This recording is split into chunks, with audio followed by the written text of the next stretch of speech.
ሰላም ውድ ቤተሰቦቼ ለዛሬ በ2020 ለይታ በቅቶ ተወዳጅነትን ያተረፈውን ዴቲንግ ኢን ዘ ኪችን የተሰኘውን ተወዳጅ የቻይና ተከታታይ ድራማ ባጭሩ ይዤላችሁ መጥቻለሁ። እስከ ቪዲዮ ፍጻሜ አብራችሁኝ ስትቆዩ ቻናሉን ሰብስክራይብ በማድረግና የደውል ምልክቷን በማብራት ቤተሰቡን ተቀላቀሉ። ተከታታዩ የሚጀምረው በጠዋቱ በአላርም ተቀስቅሳ ስራ ለመሄድ የምትዘጋጀውን ሼንግናን የተባለችውን ሴት እያሳየን ነው። ሼንግናን በረዳት ሼፍነት ወደምትሰራበት ሆቴል ስትደርስ አርፍዳ ስለነበረ በጣም ብዙ ነገሮችን እንድትሰራ ይቀርብላታል። በዚህ ሰዓት የሼፎቹ ኃላፊ የአለቃቸው አንድ እንግዳ ስለሚመጣ ሁሉንም ነገር በስርዓት እንዲሰሩ ወደ ሆቴሉ መጥቶ ስራቸውን በግዴለሽነት ሲሰሩ ካያቸው አለቃቸው እንደሚያባረራቸው ይነግራቸዋል። በሌላ በኩል ስራ የበዛባት ሼንግናን ዳላን የተባለው ባልደረባ የተጠበሰ ሩዝ ስትሰራ ጎበዝ ስለነበረች ለምሳ እንድትሰራላቸው ይጠይቃታል። ሼንግናንም ብዙ ስራ ስለነበረባት ለመስራት ብታመነታ የጀመረችውን ስራ እሱ ስለቀጠለላት የተጠበሰውን ሩዝ መስራት ትጀምራለች። ምግቡን ሰርታ እንደጨረሰች የረሳችው ቅመም ስለነበረ ለመፈለግ ትሄዳለች። አብሯት የነበረው ዳላንም እናቱ ስለደወለች ኪችኑን ጥቶ እያናገራት ይወጣል። በዚህ ሰዓት ሲጠበቅ የነበረው ያለቃቸው እንግዳ ወደ ሆቴሉ ሲመጣ እናየዋለን። ሼንግናን የምትፈልገውን ቅመም ይዛ ስትመለስ በሰላም ትታው የወጣችው ኪችን እየነደደ ታገኘዋለች። እሳቱን ለማጥፋት ብዙ ብትጥርም ስላልቻለች ውሃ ለማምጣት ስትሄድ የአለቃቸው እንግዳ የሚቃጠለውን ኪችን አይቶ ለምን የእሳት አላርሙ እንደማይጮህ በሲጋራ ላይ እሳት ለኩሶ ለማረጋገጥ ሲሞክር ሼንግናን እሳቱን ያስነሳው ሲጋራ ለማጨስ ሲሞክር ስለመሰላት የያዘችውን ውሃ ትደፋበታለች። በዚህ ስራዋ የተናደደው የአለቃቸው እንግዳ አቶ ሉጂን ከሼንግናን ላይ ውሃ የያዘችበትን ዕቃ ተቀብሎ ጸጉሩን ከሸፈነ በኋላ በላይተሩ እሳት ፈጥሮ አላርሙን ውሃ እንዲረጭ አድርጎ ጸጉሩን የሸፈነበትን ዕቃ መልሶ የሼንግናንን አናት ይሸፍንበታል። አቶ ሉጂን ዞር ብሎ ቢመለከታትም ሼንግናን ለጭሱ ብላ አፍንጫዋን ሸፍና ስለነበረ በደንብ አላያትም ነበር። ኪችን ውስጥ የነበረው እሳት ከጠፋ በኋላ ሼንግናን ወደ ሆቴሉ ማናጀር ጋር በጥፋተኝነት ቀርባለች። ግን አብሯት የነበረው ዳላን እንዳታጋልጠው ስለለመናት ጥፋቱን ብቻዋን ተጋፍጣለች። ማናጀሩ ሼንግናንን በ6 ወር ደሞዝ ሊቀጣት ቢያስብም ከሆቴሉ ባለቤት ተደውሎለት በእሳቱ ምክንያት ብዙ ነገር ስላጡ የማያዳግም እርምጃ እንዲወስድ ካልወሰደ ደግሞ እሱ ላይ እርምጃ እንደሚወሰድበት ስለተነገረው ለሼንግናን ከስራ መባረሯን ይነግራታል። ብዙም ሳይቆይ አቶ ሉጂን የተለያዩ ምግቦችን መቅመስ ስለፈለገ የተለያዩ ምግቦችን ቢቀምስም አንዱንም ስላልወደደው ሼፎቹ ብዙ ምግብ በመስራት ይደክማሉ። በዚህም ተናደው ይሄ ሁሉ ምግብ ያልተመቸው ሰውን ለማናገር ተሰብስበው ሊወጡ ሲሉ የሆቴሉ ማናጀር የሆቴሉ ባለቤት እንግዳ እንደሆነ ስለነገራቸው ሌላ የሚሰጡት ምግብ ለማብሰል ሲጨነቁ ሼንግናን የሰራችውን ምግብ ዳላን ይሰጣቸዋል። ማናጀሩ ምግቡን ይዞ ወደ አቶ ሉጂን ክፍል ይወስደዋል። ግን የአቶ ሉጂን የምግብ ፍላጎት ጠፍቶ ስለነበረ የሆቴሉ ማናጀር በስንት ጉትጎታ እንዲበላ ያደርገዋል። በዚህኛው አቶ ሉጂን ሳህኑን ባዶ አድርጎ ነበር የመለሰው። ሆቴል ውስጥ እንደዚህ አይነት ድንቅ ሼፍ በመኖሩ ተገርሞ ለመተዋወቅ ቢፈልግም በሳቱ ጉዳይ ሼንግናን ስለተባረረች ማናጀሩ ዋሽቶ የአመት ፍቃድ መውጣቷን ይነግረዋል። አቶ ሉጂንም በሰማው ነገር ደስተኛ ስላልነበረ ማናጀሩ በቶሎ እረፍቱን አቋርጣ እንደምትመለስ ቃል ይገባለታል። በማግስቱ ጠዋት ለሼንግናን ተደውሎላት በፍጥነት ወደ አንድ ቦታ ትሄዳለች። በቦታ ጓደኛዋ ዣኦዲ ስላልነበረች ደውላ የት እንደሆነ ትጠይቃታለች። ዣኦዲም ለወራቶች አብሯት የነበረው ፍቅረኛዋ በምሽት ቦርሳዋን ሳይቀር ስለሰረቃት መታወቂያ ለማውጣት ፖሊስ ጣቢያ መሆኗን ትነግራታለች። ሼንግናንም በሰማችው ነገር ተናዳ የጓደኛዋን ቦርሳ የሰረቀውን ሰው መኪና ለመስበር በተሰጣት ቁጥር መኪና ማቆሚያውን ስትፈልግ ተሳስታ ቦታው ላይ የነበረውን መኪና ለመስበር ብታስብም ግን የሚመጣባትን አስታውሳ ለማበላሸት ብቻ ስትሞክር ጓደኛዋ ዣኦዲ ደውል ያለቻት ቦታ እንደሌለችና የት እንደሆነ ትጠይቃታለች። ሼንግናንም ደንግጣ ከመኪናው ለመውረድ ስትሞክር ከአቶ ሉጂን ጋር አይን ለአይን ይገጣጠማሉ። አቶ ሉጂንም ማን እንደሆነችና ለምን የሱ መኪና ውስጥ እንደገባች ይጠይቃታል። ሼንግናን ግን ነገሩን ቀለል አድርጋ ለመሄድ ብትሞክርም አቶ ሉጂን ግን ወደ መኪናው በድጋሚ እንድትገባ አድርጓት በስልኩ እየቀረጸ ያደረገችውን ጥፋት በድጋሚ እንድታጠፋ ያደርጋታል። ቪዲዮውን ለፖሊስ እንደሚሰጥ ይነግራታል። ሼንግናንም በነገሩ ደንግጣ ላጠፋችው ጥፋት በሙሉ እንደምትከፍል በመናገር ስለጨቀጨቀችው ስክሪፕቶን አውጥቶ ወረቀት እንድትሰጠው ይጠይቃታል። ሼንግናን ግን ወረቀት ስላልነበራት ግንባሯ ላይ እንዲጽፍ ትነግረዋለች። በዚህ ሰዓት አቶ ሉጂን ተመስጦ በፍቅር ካያት በኋላ ቦርሳዋ ላይ ስልክ ቁጥሩን ጽፎ ካልደወለች ለፖሊስ ቪዲዮን እንደሚሰጥ ተናግሮ ካጠገቧ ይሄዳል። ሼንግናንም በንዴት ወደ አጎቷ ጋር ሄዳ እንዲረዳት ትለምነዋለች። አጎቷ ግን ቀልደኛ ስለነበረ እያዘናጋት ከቢሮ አስወጥቷት በሩን ይዘጋባታል። ምሽት ላይ ለአቶ ሉጂን ሊማን ደውላ ስለ ሆቴሉ አጣርቶ ምንም ትርፋማ ነገር ካላገኘበት ነገሩን ጥሎ እንዲመጣ ትነግረዋለች። አቶ ሉጂንም የሊማንን ስልክ ከዘጋ በኋላ ኑድል ሰርቶ ሻማ አብርቶ ብቻውን ልደቱን ያከብራል። ሼንግናንም በዛው ሰዓት አያቷ ጋር ትሄዳለች። አያቷም ከስራ መባረሯን ስለሰማ በልደቱ ሐሳቦ ገንዘብ ስጦታ ከሰጣት በኋላ ወደ መታጠቢያ ቤቱ ስለሄደ ሼንግናን አያቷ ሆቴል ውስጥ የመጡ ሰዎችን ምግብ በመስራት ማስተናገድ ትጀምራለች። በዚህ ሰዓት አቶ ሉጂን ወደ ሼንግናን አያት ምግብ ቤት ስለመጣ አስተናጋጁ በስህተት የሰው ምግብ ይሰጠዋል። አቶ ሉጂንም የምግቡ ሽታ አዲስ ስላልሆነበት ምግቡን ከፍቶ ከበላ በኋላ ወደ ኪችኑ ቢሄድም ሼንግናንን ሳያያት ሼፍ እንድትሆን የማይፈልገው አያቷ ስለተቆጣት በስሩ ተደብቃ ታልፋለች። ግን አቶ ሉጂን ምግቡን የሰራችውን ሴቷን ሼፍ ማግኘት እንደሚፈልግ ለሼንግናን አያት ቢነግረው የሼንግናን አያት በሱ ሆቴል ውስጥ ምንም አይነት ሼፍ እንደሌለች ይመልስለታል። በማግስቱ ጠዋትም የሼንግናን ሼፍ ጓደኛዋ ዳላ ቤቷ ድረስ ሄዶ የአለቃቸው እንግዳ ትላንት እሷ የሰራችውን የተጠበሰ ሩዝ ቀምሶ ዛሬም በድጋሚ አዲስ አይነት ምግብ ስላዘዘ ሙሉ የሆቴሉን ሼፎች ከመባረር እንድታድናቸው በመንገር ይለምናታል። ልመናውንም ተቀብላ ሼንግናን በድጋሚ ወደ ሆቴሉ ሄዳ ለአለቃዋ እንግዳ ምግብ ትሰራለታለች። አቶ ሉጂንም ምግቧን ወዶት በድጋሚ ጥርግ አድርጎ ይበላል። ሼንግናን ምግቧ ስለተወደደ ከረዳት ሼፍነት ወደ ዋና ሼፍነት ስለተቀየረች ብዙም ስራ አይበዛባትም። ምሽት ላይ ጓደኛዋ ዣኦዲና አጎቷ የስራ እድገቷን አስመልክቶ እዛ ሆቴል ውስጥ ፓርቲ አዘጋጅተው እድገት ስላገኘች ለፓርቲው እንድትከፍል ይነግሯታል። ሼንግናንም ከረጠቧ አይቀር ብላ ከጓደኛዋና ከአጎቷ ጋር በደስታ መጨፈር ትጀምራለች። በእነሱ ድምጽ ግን ከጎናቸው ባለው ክፍል ውስጥ ያለው አቶ ሉጂንግ ይረበሻል። ሼንግናን በጣም ስለሰከረች አትረብሽን ብለው በማሰብ አጎቷና ጓደኛዋ ዣኦዲ እንደተኛች ወደ ነበረባቸው ቀጠሮ ይሄዳሉ። ወዲያውም ሼንግናን በስካርና በእንቅልፍ ልቧ ከክፍሉ ወጥታ ወደ አቶ ሉጂንግ ክፍል ትሄዳለች። ገና ሳታመሰግነው ራሷን ስታ ስለወደቀች አቶ ሉጂንግ መኪናውን ያበላሸችው ሴት እሷ መሆኗን አውቆ የሰከረች ለማስመሰል ፈልጋ ስለመሰለው ለሪሴፕሽኗ ይደውላል። ግን ሪሴፕሽኗ ተኝታ ስለነበረ ስልኩን አላነሳችለትም። አቶ ሉጂንም ምንም አማራጭ ስለሌለው ሼንግናንን ከመሬት አንስቶ አልጋው ላይ አስተኝቷት ረዳቱን ይጠራዋል። ረዳቱ በዛ ሰዓት ክለብ ውስጥ ዘና እያለ ስለነበረ ከሼንግናን ጓደኛ ከዣኦዲ ጋር ይተዋወቃል። ብዙም ሳይግባቡ አለቃው አቶ ሉጂን ስለደወለለት ክለብ ውስጥ ትቷት ወደ አለቃው ጋር ይሄዳል።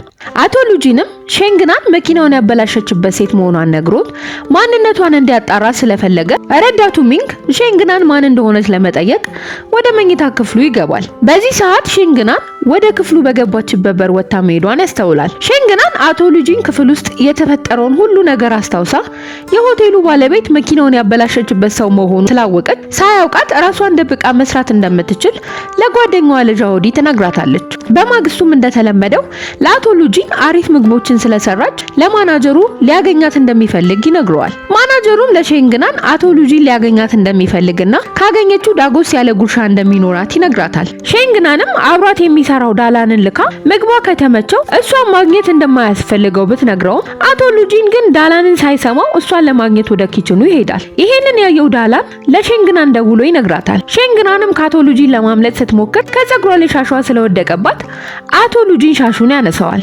ሼንግናን ፊቷን በማስክ ሸፍና ለማምለጥ ስትሞክር አቶ ሉጂን አስቁሟት በደንብ ካያት በኋላ ይቅርታ ጠይቋት እየተመለሰ እሳት በተፈጠረ ጊዜ ፊቷን ሸፍና ካያ ሴት ጋር አመሳስሎ እሷ እንደሆነች እርግጠኛ ስለሆነ ብዙ ምግቦችን አዞ እንድትሰራ ካደረገ በኋላ እየተዝናኑ ከረዳቱ ጋር ጣፍጧቸው ይበላሉ። ሼንግናንም ብዙ ስለሰራች ደክማት ኪችን ውስጥ ትተኛለች። በማግስቱም ጓደኛዋ ዣኦዲ ወደምትሰራበት ኪችን በመሄድ ከተኛችበት ከቀሰቀሰቻት በኋላ የእሷን እርዳታ እንደምትፈልግ ብትነግራትም ሼንግናን በእሷ ምክንያት ስለሆነ የመኪናው ችግር ውስጥ የገባችው ሳሰማት ዝም ብላ ተመልሳ ትተኛለች። ተስፋ ያልቆረጠችው ዣኦዲ ግን ይሄንን ውለታ ከዋለችላት የመኪናውን ዕዳ እንደምትከፍል ስለነገረቻት ሼንግናን በጓደኛዋ ሐሳብ ተስማምታ ለጓደኛዋ የሆቴሉን የአስተናጋጆች ዩኒፎርም ትሰጣታለች። ዣኦዲም የአስተናጋጆቹን ዩኒፎርም ለብሳ አስተናጋጅ መስላ ወደ ውስጥ ከገባች በኋላ ሜንግን ለማማለል ትሞክራለች። ሼንግናን በተኛችበት የሆቴሉ ማናጀር መጥቶ በስራ ሰዓት መተኛት ደሞዛን ሊያስቆርጥባት ስለሚችል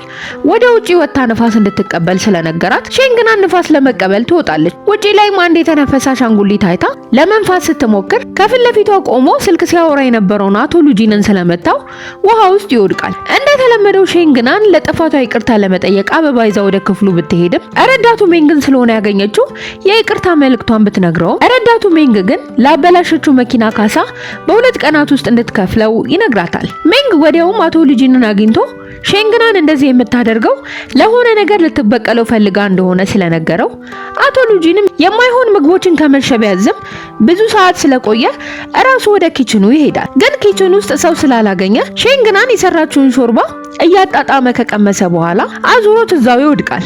በዚህ ሰዓት ሼንግናን አቶ ሉጂን በጤናው የመጣ መስሏት ያለባትን ብር እንደምትመልስ ስትነግረው ነፍስ የያዘው አቶ ሉጂን ከላዋ ላይ ወደ መሬት ስለወደቀ ሼንግናን ለእንጉዳይ ሾርባ እንደተመረዘ ስላወቀች እንደምንም ልታተርፈው ትሞክራለች። ግን ለአቶ ሉጂን የሰጠችው ውሃ በሳሙና ስለነበረ ከአፉ በሚወጡ አረፋዎች ሼንግናን በጣም ትዝናናለች። በማግስቱ ጠዋት ግን እንደፈረደባት አቶ ሉጂንን ይቅርታ ጠይቃለች። አቶ ሉጂንም ተናዶባት ስለነበረ ከዛሬዋ ቀን ጀምሮ ምግቧን እንደማይበላና ካሁን በኋላ ጠላቱ እንደሆነ ተናግሮ ወደ ክፍሉ ይመለሳል። ግን አቶ ሉጂን የትም ቢበላ የሼንግናንን አይነት ምግብ ጣዕም ስላላገኘ ቢደብረውም ረዳቱ ሼንግናንን ደውሎ የመኪናውን ኪሳራ ገንዘብ ካልመለሰች ፍርድ ቤት እንደሚገትሯት ይነግራታል። ሼንግናንን በሜንግ ንግግር ፈርታ ከከሰሷት ህይወቷ እንደሚበላሽ ስላሰበች አዝና ታለቅሳለች። ለጓደኛዋ ለጃኦዲም ደውላ ለመኪናው ብር ካልከፈለች እስር ቤት እንደምትገባ ስትነግራት ከጃኦዲ ጋር ሜንግ አብሯት ስለነበረ ሼንግናንና ጃኦዲ ጓደኛሞች መሆናቸውን ያውቃል። ወዲያውም ሼንግናን አያቷ ጋር ሄዳ እንደምንም ማሳምነው ብር ለመበደር ትሞክራለች። በሌላ በኩል አቶ ሉጂን ስለራበው ምግብ እንዲያዝለ ለረዳቱ ቢነግረው ረዳቱ ሜንግ ግን ማናጀሩ ሼንግናንን ስላባረራት የሚወደውን ምግብ ሊያገኝ እንደማይችል ይመልስለታል። አቶ ሉጂን ግን ጥሩ ምግብ የሚያገኝበት ሆቴል ሜንግናንን እያንከራተተ ብዙ ከፈለጉ በኋላ በስተመጨረሻ የሼንግናን አያት ሆቴል ይሄዳሉ። ሼንግናንም አያቷ ከሱ ጋር በመላላክ ከሰራች ብቻ እንደሚያበድራት ስለነገራት አቶ ሉጂን ሼንግናን እዛ ስለነበረች እሷ የሰራችውን ምግብ እንዳይበላ ከአቶ ሉጂን ጋር ትንሽ ይከራከራሉ። በዚህ ሰዓት 2 ሰዎች ሆቴል ውስጥ ስለተጣሉ ሼንግናን ለመገላገል ስትሄድ አቶ ሉጂን ጆሮ ላይ ኤርፎን አድርጎ መብላት ይጀምራል። ግን ገና ምግቡን ሳያጣጥም ሼንግናን ለሌላ ሰው የወረወረችው ጠርሙስ አናቱን መጥቶ ይዘርረዋል። ሼንግናንም በፍርሃት ለማምለጥ ስትሞክር የአቶ ሉጂን ረዳት ሜንግ ስለያዛት ስራውን ላለማጣት ሼንግናንን ቀጥ አድርጎ አቶ ሉጂን ጋር ይወስዳታል። አቶ ሉጂንም በሷ ምክንያት ለደረሰበት ለእያንዳንዱ ወጪ ያወጣውን ብር ደምሮ 130,000 ዩዋን እንድትከፍለው ካልሆነ ከጠበቃው ጋር መነጋገር እንዳለባትና ለመክፈል ደግሞ ቀላሉ መንገድ በእዳዋ ምትክ የሱ ሼፍ እንድትሆን ይጠይቃታል። ሼንግናንም ምንም አማራጭ ስለሌላት በሐሳቡ ተስማምታ የቀረበላት ወረቀት ላይ ተፈርማለች። በማግስቱ አቶ ሉጂን ግራ የሚያጋባ አኗኗር ወደሚኖርበት ወደ ሼንግናን ሰፈር ስለሄደ በጣም በስቃይ ወደ ቤቷ ይደርሳል። ሼንግናንም ቤቷ ውስጥ እንደ ባለ 5 ኮከብ ሆቴል ታስተናግደዋለች። ግን የጠየቀችው የምግብ ክፍያ ውድ ስለነበረ አቶ ሉጂን እንድታብራራለት ቢጠይቃትም ከእዳው ላይ 2600 ዩዋን ስለቀነሰች ሼንግናን ደስ ስላላት ካጎቷና ከጓደኛዋ ከጃኦዲ ጋር በደስታ ያከብራሉ። በእንደዚህ አይነት ሁኔታ አቶ ሉጂንም እየተመላለሰ መብላቱን ቀጥሏል። ግን የምግቡን ብር ሊያስወድዱ የሚችሉ ነገሮችን እራሱ ስለሚያመጣ ሼንግናን ተናዳ ሌላ እቅድ ካጎቷ ጋር ሆና ስላወጡ አለባበሷን ቀይራ ልታማልለው እየሞከረች እንደ ልማዷ ብዙ ብር ታስከፍለዋለች። አቶ ሉጂን እንደዚህ የምታደርገው ያለባትን እዳ ቶሎ ለመጨረስ እንደሆነ በረዳቱ እርዳታ ስለገባው በማግስቱ አበባ ይዞ ወደ ሼንግናን ቤት ከሄደ በኋላ ኪችን ውስጥ አብሯት በመሆን የምትሰራውን ቆሞ ሲመለከት ደስተኛ ያልሆነችው ሼንግናን በመጥበሻ ላይ ሚጥሚጣ በማቃጠል ስላፈነችው ሮጦ ከኪችኑ ይወጣል። አቶ ሉጂን እና ሼንግ በጣም እየተቀራረቡ ቢሆንም ሼንግናን በሰበብ ያለባትን እዳ ለመቀነስ ስለምትሞክር አቶ ሉጂን ሊያማልላት ይሞክራል። እንደዚህ ያሉ ቀናቶቹም እዳውም እየቀለለ ሲመጣ ሼንግናን በፍቅር ክንፍ ማለት ትጀምራለች። አቶ ሉጂንም የሼንግናን ቤት እንደምትፈልገው ለማድረግ ቢሞክርም የሚያደርገው ነገር ከኢኮኖሚዋ ጋር ስለማይመጣጠን ሁሌም ትናደዳለች። አቶ ሉጂን ከሼንግ ጋር ጊዜ በሚያሳልፍ ሰዓት ሊማን የሚል ስልክ ሲደወልለት ስለማያየው ብዙ ጊዜ አያነሳም። ለረዳቱም ለሚንግ ሊማን ደውላ ሉጂንግ የሚያገኛት ሴት ስም ማን እንደሆነ ትጠይቀዋለች። ሼንግናን ከአቶ ሉጂንግ ጋር ማሳለፍ ከጀመረች ጀምሮ ለአጎቷ ጊዜ ስለማሰጠው ቤት ድረስ መጥቶ በልህ ከአቶ ሉጂንግ ጋር ፊት ለፊት ተገናኝቷል። ግን የሁለቱም በጣም መተሳሰብ አይቶ ስለተናደደ ምንም ሳይደሰት ከሼንግናን ቤት ይወጣል። ወዲያውም አቶ ሉጂንግ ስለተኛ መተኛቱን ተጠቅማ ሼንግናን ፎቶ ለማንሳት ስትሞክር አቶ ሉጂን ስለነቃ ይሳሳማሉ።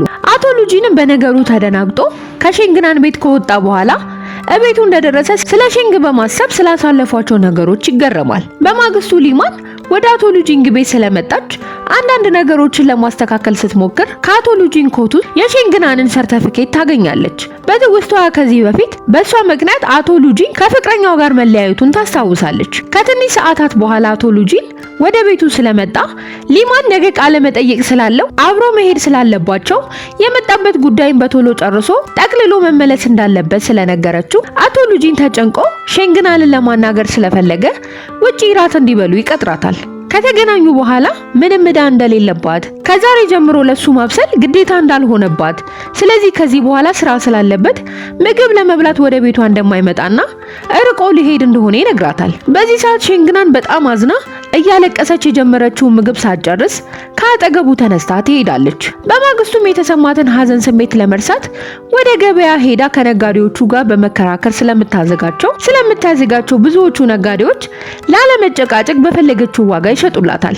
ምንም ብታደርግ አቶ ሉጂን ግን ልትረሳው ስላልቻለች ለራሷ ከሱ ፍቅር እንዳልያዛት ደጋግማ በመንገርና የአቶ ሉጂንን እቃዎች በመጣል ራሷን ለማረጋጋት ትሞክራለች። አቶ ሉጂንም ሼንግን መርሳት ስላልቻለ ከስልኩ ላይ የሼንግን ምግቦች እያየ ሊያስታውሳት ይሞክራል። ሼንግናን ብዙ በተጨናነቀችበት ሰዓት የልጅነት ጓደኛዋ ቼንግዚ ስለመጣ ውስጧ ደስ ያለው ይመስላል። አቶ ሉጂን እሱ ትቷት ከሄደ በኋላ ሼንግናን መጎዳቷን ስለሰማ ሼንግናን ወዳለችበት ከተማ ለመሄድ አማራጭም ስላጣ ረጅሙ መንገድ በታክሲ ለመጓዝ ይወስናል። ብዙ ነገሮችን አልፎና ሌሊቱ ሙሉ ተጉዞ ሼንግናን ያለችበት ቦታ በጠዋት ይደርሳል። ሼንግናን ስታየው ደስተኛ ስላልነበረች ምን ፈልጎ እንደመጣ ትጠይቀዋለች። አቶ ሉጂንም መጎዳቷን ሰምቶ እንደመጣ ተናግሮ ሊያስደስታት ሲሞክር ሼንግ ከዚህ በኋላ ብትወድቅም ደግማ ለማንም እንደማታሳውቅ እንባ እየተናነቃ ስለመለሰችለት አቶ ሉጂን ኮትቶ ይስማታል። ሼንግም ከላዋ ላይ ገፍትራ ለምን እንደሳማት እብድ እንደሆነ ስትናገር አቶ ሉጂን ይቅርታ ጠይቋት ከቤቷ በራፍ ላይ ይሄዳል። በሌላ በኩል ሊማን አቶ ሉጂን ወደ ሱሃይ የተመለሰበትን ምክንያት ማወቅ ስለምትፈልግ የአቶ ሉጂንን ረዳት ሚንግን ወደ ሱሃይ ሄዶ ስለነገሩ እንዲያጣራ አዘዋለች።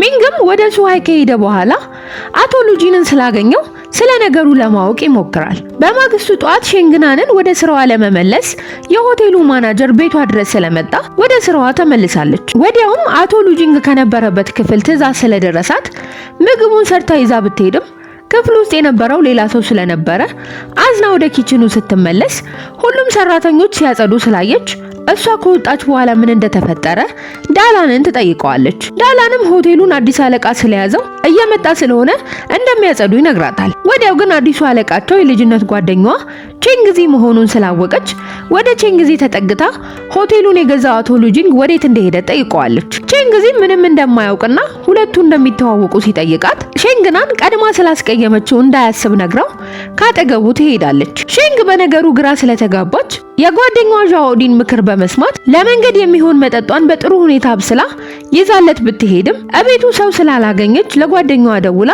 የሄደችበት ቤት ሰው እንዳላገኘች ትነግራታለች። ዣኦዲም አቶ ሉጂን አሁን ወደ ኤርፖርቱ እየሄደ እንደሆነ ስለነገረቻት ወደ ኤርፖርቱ ለመሄድ ትሮጣለች። አቶ ሉጂንም ባገኘው አጋጣሚ በሙሉ ሼንግናንን ሳያስታውሳት አይውልም።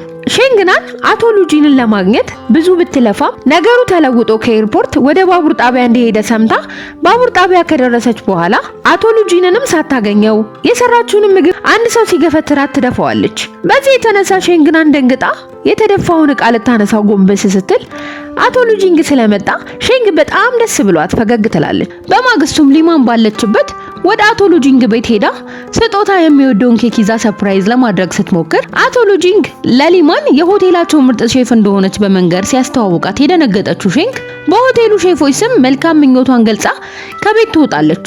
አቤቷ ከደረሰች በኋላ ስታዝን የአቶ ሉጂንግ ረዳት ሚንግ ሊማን የአቶ ሉጂንግ የኮሌጅ ጓደኛና የድርጅቱ ምክትል ስራ መሆኗን በመንገድ ላይ አጽናናት ቢሞክርም ሳትሰማው በጣም ታዝናለች። ሌሊቱን ሙሉ ስለ ሊማን ለማጣራት ስትሞክርና ስትናደድ አቶ ሉጂንግ ይደውላል። ሼንግም ተናዳበት ስለነበረ ስልኩን ሳታነሳ ዝም ትላለች። በማግስቱ አቶ ሉጂንግ ከሊማን ጋር አብሮ ወደ ሆቴሉ ስለሄዱ ሊማን የሼንግን ምግብ ከቀመሰች በኋላ ስለ ምግቡ አንዳንድ አስተያየቶችን በመንገር በነገረቻት መሰረት እንድትሰራ ስለጠየቀቻት ሼንግናን ተናዳ በማንም ትዕዛዝ ሳይሆን በራሷ ፍላጎት እንደምትሰራ ትመልስላታለች። በቀጣይስ ምን ሆነ ምን ተፈጠረ ለሚለው በክፍል 2 አብረን ስለምናይ ቻናሉን ሰብስክራይብ በማድረግና የደውል ምልክቷን በማብራት ቤተሰቡን ተቀላቀሉ።